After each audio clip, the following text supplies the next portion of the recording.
I'll be honest, I didn't really play phone games that much. Well, besides Angry Birds, Cut the Rope, and Fruit Ninja. I've always been more of a console gamer, but I think you know that by now. Although there was a really good port of Tetris in the App Store. But there was one game that I definitely remember, and you definitely remember too, because it drove us all friggin' crazy. And before you could say its name, it was taken down from the App Store. You're gonna find out about Flappy Bird on this episode of Pointless History.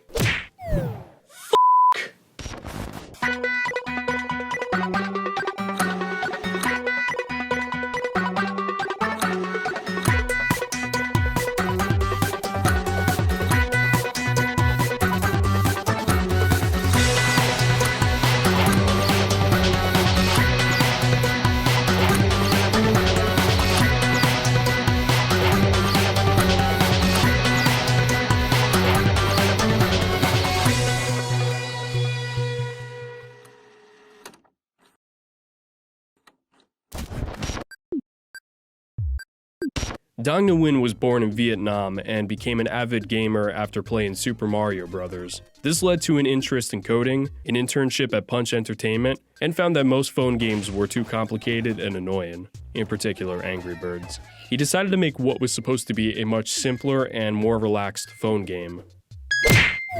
Damn it! He tapped the screen to make the bird named Fabby fly, jump, or whatever the hell they're doing, and get between the pipes that are taken from another familiar game. If Fabby falls to the ground or hits the pipe, it's game over and you have to start from the beginning. Flappy Bird was created and developed by Nguyen all by himself in 2 to 3 days. Dude, I couldn't even write a script for one of these episodes in that time frame. The gameplay was inspired by ping pong, specifically bouncing a ping pong ball on a paddle for as long as possible. Flappy Bird was released on May 24th, 2013. It was originally unsuccessful on release, but that changed in early 2014 when the game was reviewed by our favorite Swedish gamer, PewDiePie. Hey.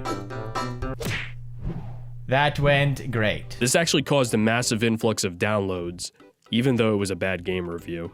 F*** you. F*** you. This turned the game into what is known as a sleeper hit, a term I've used before in the pointless history of A Christmas Story.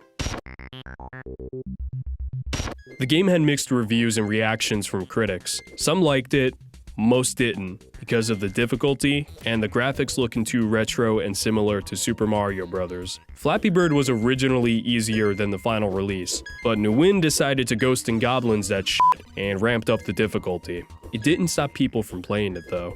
In fact, it made players addicted to it, like a modern-day version of Polybius. This wasn't the only bad reception the game attracted. Suspicions about Flappy Bird were in play. Nguyen has stated that he used no marketing for Flappy Bird and chalked up the sudden popularity to luck. Some suspected that the use of bots led to its success. Nguyen commented on this by saying, "I like to make my games in peace. If I did fake it, should Apple let it live for months?" There were also speculations about Flappy Bird being a clone of a game called Pew Pew vs. Cactus, which was a similar game. Pew Pew vs. Cactus came out in 2011, 2 years before Flappy Bird. There was also Helicopter Game, which came out in the early 2000s, but it had similar gameplay.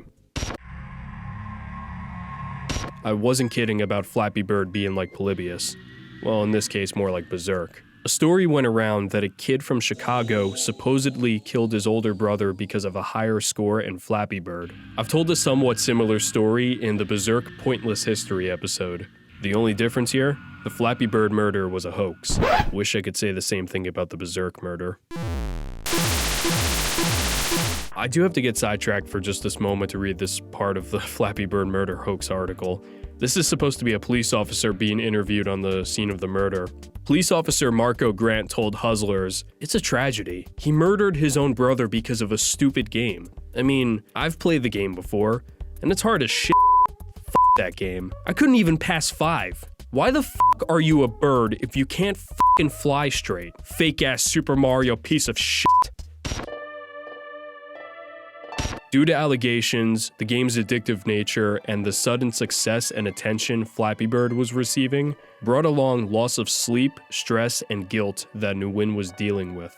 On February 8th, 2014, Nguyen posted on Twitter saying, "I am sorry, Flappy Bird users. 22 hours from now, I will take Flappy Bird down. I cannot take this anymore." On February 9th, 2014, Flappy Bird was no more. Or was it?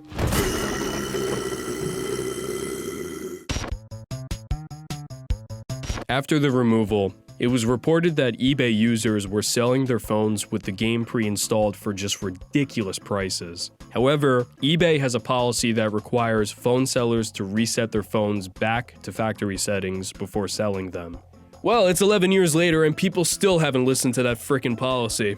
At the time that I'm recording this, there's actually 2 people trying to sell their phones with Flappy Bird still on it.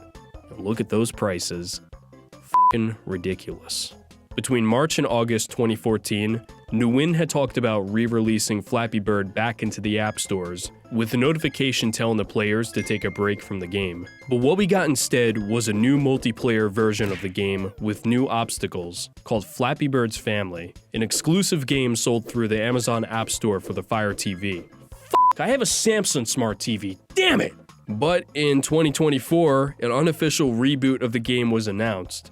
It was released exclusively on Telegram and released earlier this month, May 1st, on Android devices, and is set to be released on more mobile devices later this year. Flappy Bird left behind an interesting legacy of being one of the most frustrating and addictive games ever made. The original game has been saved online for gamers to play, and was also ported onto retro consoles, like the Atari 2600.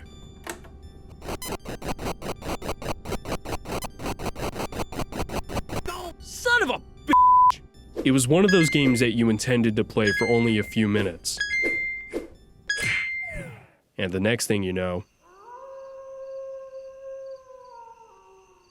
your whole day is wasted.